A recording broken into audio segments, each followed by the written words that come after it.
But yeah, it was a very contentious debate. And as a policy nerd who is in Congress, I found myself wanting more of a substantive discussion of policy. If I was going to put a silver lining on it, I do sense an attempt by both candidates, including Joe Biden, to move to a increasingly hawkish position on China. In Vice President Biden's case, it's an attempt to distance himself from his failed policy commitments on China or statements that are completely unrealistic about China in the past, and why I feel it's so important that we came together today as part of the China task force and introduced a comprehensive report. And while it was only a Republican effort, 2/3 of the recommendations in there are bipartisan. And so just as a former military officer and as someone who does a lot of national security work, notwithstanding the division we see in a presidential debate right now, I actually think we have an opportunity to rebuild a bipartisan foreign policy consensus around successfully confronting, competing with, and ultimately winning a competition with the Chinese Communist Party. Hi, Congressman. You mentioned China in the debate last night. We wanted to play a little clip when they did briefly talk about China, and then we can get your reaction on the other side.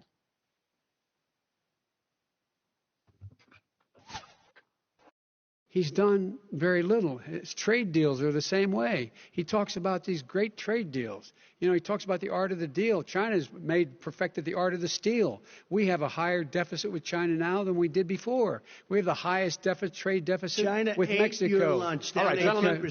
China ate your lunch, Joe. You come out with these recommendations today, and you do hear the candidates talking about China. I mean, what are some of those recommendations that you could see bipartisan progress on going forward, no matter who is in the White House come January? Well, for example, you'll see reflected in the final report a lot of recommendations that were part of an earlier commission I chaired with an independent senator from Maine named Angus King on how we enhance our posture in cyberspace. So, for example, we recommend instituting continuity of the economy planning so that we're not caught off guard by a major cyber attack. We already have a plan in place to get back on our feet in much the same way that we came up with continuity of government and continuity of operation planning in the early parts of the Cold War to be able to respond to a massive nuclear exchange. We also have the creation of a national cyber distress fund and the declaration of a cyber state of distress that would allow us to be more resilient in the face of a cyber attack. Many bipartisan bills that would allow us to get more tough on Huawei, including something called the Networks Act, which is not just a bill that I introduced in the House, but is co-sponsored by Tom Cotton and Chuck Schumer in the Senate. So show me another issue that unites Chuck Schumer and Tom Cotton and myself in American politics right now. So I do think we have a huge opportunity. And I think there's an outpouring of support in Congress in a bipartisan fashion for our key allies in this competition, particularly Taiwan. At a moment when we know that the Chinese Communist Party is threatening Taiwan, threatening unification with the mainland by force, if necessary, it's more important than ever that we stand strongly with our friends in Taiwan and deter the Chinese Communist Party from doing something very stupid. Congressman, it's Julie. Pardon me, Ann. Go ahead. Hi, Representative. Quick question for you on the policy issues, especially when it comes to transportation, because you're on the Transportation Committee. How do you make the argument to people in New York who have, and this is coming from PolitiFact, given far more than they've received from the federal government, when the federal government right now is saying we're not going to do anything for you because you're democratically controlled, and then you get a state like Wisconsin, which it actually balances a budget with less from the federal government than several other states. What do you say to New Yorkers when you co-sponsor legislation asking New Yorkers to help dairy farmers in Wisconsin, when it doesn't appear like the federal government wants to help people here? Well, I would say you guys have a lot of dairy farmers in New York, too, and we've helped them as well. Now, I think Wisconsin dairy farmers are better, just like I think the Green Bay Packers are better than the New York Giants, but maybe I'm a homer. So we want to help the entire dairy industry, not just the dairy industry in Wisconsin. The second thing I'd say is, while I think it is absurd to try and put the SALT deduction back into a phase 4.0 coronavirus bill, and that's been the primary ask of a state like New York, that doesn't mean we should sit back and do nothing. So, for example, yesterday I signed a discharge petition for a more targeted bill that would take the $138 billion in unspent PPP funding and extend that program through the end of 2020 so that businesses can apply for a second loan and stay afloat. And I assume that would help Alloway Cafe in my hometown of Green Bay, Wisconsin, and also help fancier restaurants in Manhattan. And so I think there's a lot of things we can do to help all states, not just, Midwestern states. I will admit, however, it is very difficult to tailor state assistance in a way where you don't allow money that is specifically designated for coronavirus to be used for financial liabilities that predate coronavirus. We've tried to put some firewalls in there, but it's a very difficult thing because, as you know, money is fungible. Congressman, where do you stand on the idea of more stimulus checks for individuals? Well, from what I've seen from the speaker's proposal, it's basically identical to the HEROES Act. So I think it's a non-starter. Obviously, the overall price tag's a little bit lower.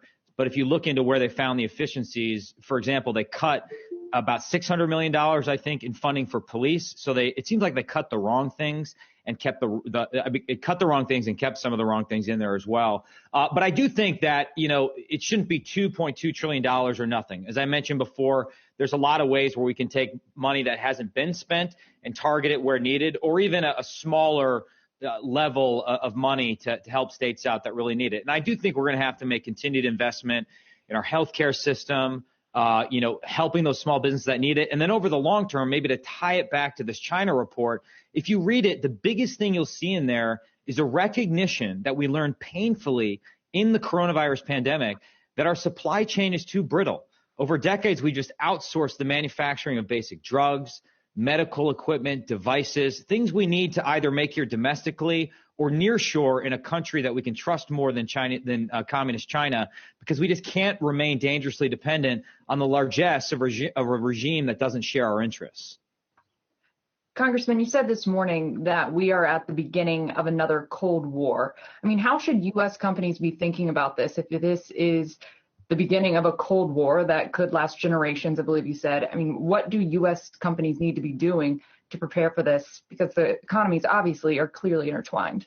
Well, and again, I think the most important thing to point out is while I think that phrase is helpful, if for no other reason than it apprises us to the stakes of the competition, there are obvious differences between the old Cold War and what I've called the new Cold War. And you point out the most obvious one, which is that we never had to think about economic decoupling from the Soviet Union because our economies didn't really interact. And what makes this competition more difficult in some ways than that with Soviet Russia is that not only is China a far more sophisticated adversary, but our economies are so thoroughly intertwined. And so I guess the big message that I would send to Wall Street, but really to anybody, particularly small and medium-sized manufacturers in my home state of Wisconsin, is that I believe, and I can't prove this yet, that some form of selective economic decoupling is inevitable, almost regardless of who occupies the White House come January 2021. We are going to have to, at least in certain key areas, and I suspect those areas are going to overline, ironically, with Made in China 2025, whether it's rare earths, semiconductors, chip manufacturing, medical devices, pharmaceuticals. In certain key areas, we're just going to have to disentangle our supply chains from Beijing and make sure that we can have a more reliable supply chain and bring some of that manufacturing either back to the United States or put it in countries that we trust more than communist China. So that's a complicated thing, because oftentimes we don't have 100% visibility into our supply chain. And, we live in a globalized world, and it's, one thing for us to stand up on TV and, in various debates and say, we can't manufacture things in China, but it's going to take some time for businesses to adapt. But I do think that combined with enhanced reporting requirements for Chinese companies that want to list on our exchanges and in our markets are inevitable, regardless of what happens in November. Congressman, thanks so much for your time today. Really appreciate it. Congressman Mike Gallagher, Republican of Wisconsin. Come back and see us again. Thank you. Thank you.